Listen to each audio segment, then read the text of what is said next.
Okay. Hi again. Good to see you. Yeah. So I've got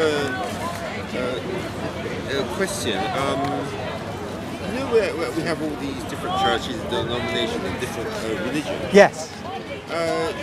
If we presume that obviously God has made it, there a way to know what the truth is.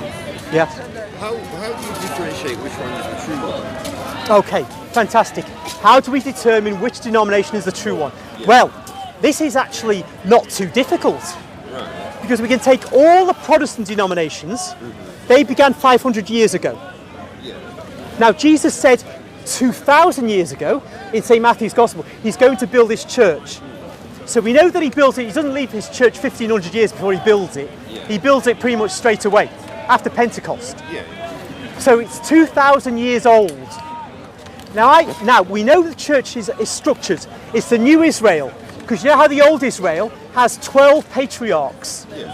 And they form the 12 tribes, and that's the old Israel. Yeah. Well, so Jesus deliberately appoints 12 apostles to be the new patriarchs of the new Israel, which is his church. They're the leaders, as we see in the Acts of the Apostle. People obey them.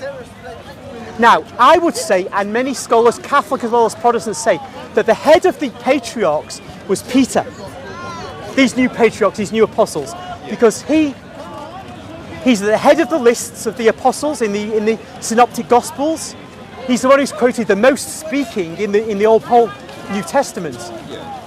And he's regarded by the early Christian writers as the head of the church. Now, that institution then must continue. When Peter's given the keys, they symbolise an institutional position, an institutional role that he's given. It's like prime ministership in Isaiah 20:22 or 22:22, can't remember which, where the chief steward, I think, or the prime minister of King David's kingdom receives the keys. So the institution is established.